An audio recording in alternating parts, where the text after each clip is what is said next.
you're not hungry now, you will be by the end of this video.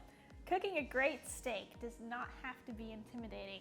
And in this video, we're going to show you how you can do it at home.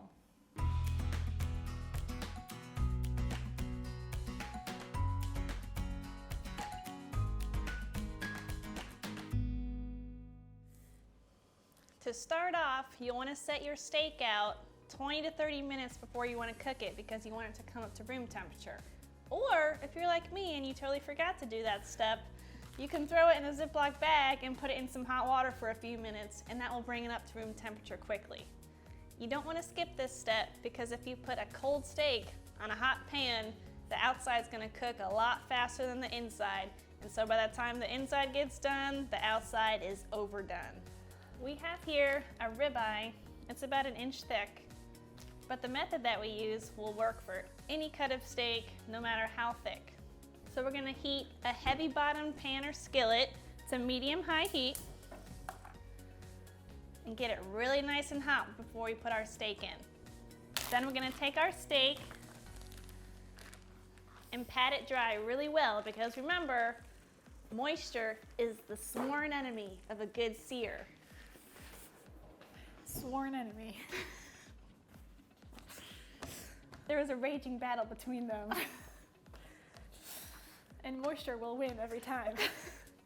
That's true. So, remove the competition.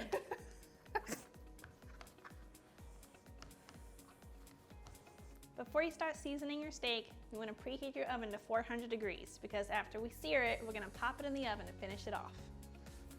Once you've patted it dry, we're going to add our salt and pepper. We're keeping the seasonings really simple today. And you want about a teaspoon of salt per pound of meat.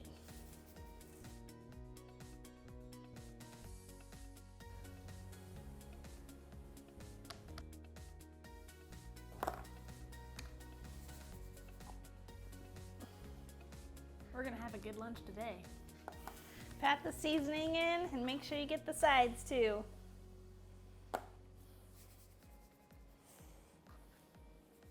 Once your pan is nice and hot, add about a tablespoon of neutral oil. And once it just begins to smoke, you'll know it's ready to add your steak. All right, oil, smoke. It's smoking.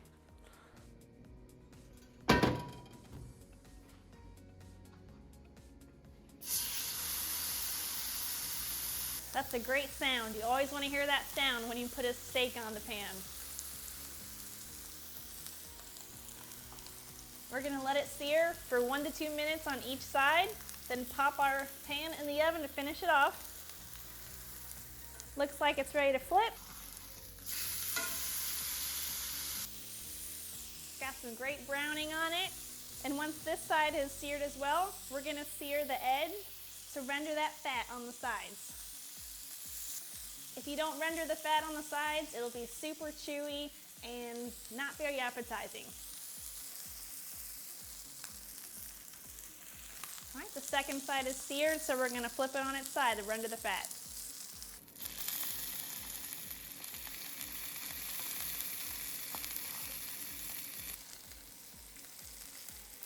This should only take about a minute or less.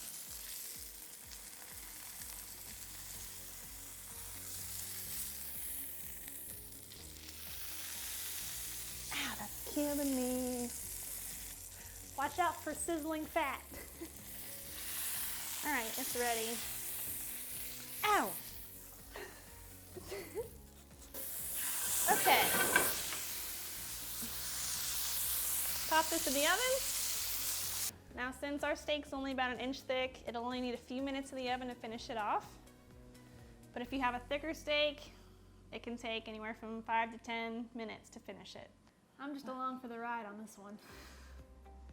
I don't like to guess when my steak is done, so I always use a meat thermometer. These are not very expensive and you'll have it to use for the rest of your life, so I highly recommend grabbing one of these. I'm looking for about 140 degrees for a nice medium rare. And remember, it'll have a carryover temperature of about 5 degrees, which means when you take it out, it will continue to cook and the temperature will continue to rise. So you'll want to take it out about 5 degrees before your desired temperature. Let me just check the temp real quick.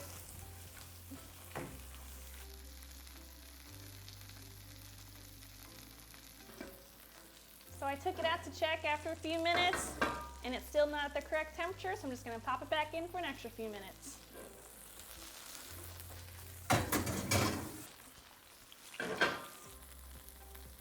Okay, after about 5 minutes in the oven, it's a nice 135 degrees, and so that'll carry over to about 140, which is just how I like it. So I'm just gonna put this on a plate and add a pat of butter on top for the perfect touch.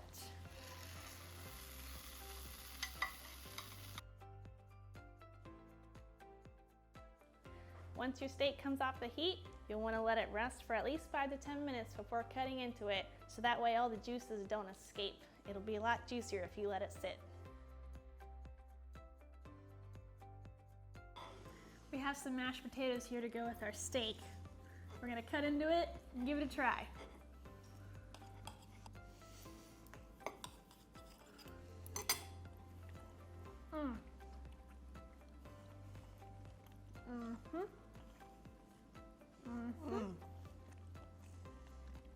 Now that is good. Salty, tender. Give me some more of that. Goes great with these mashed potatoes. Check out our video on that if you haven't seen it yet.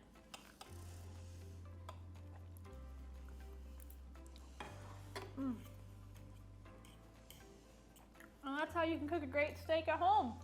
Thanks for watching.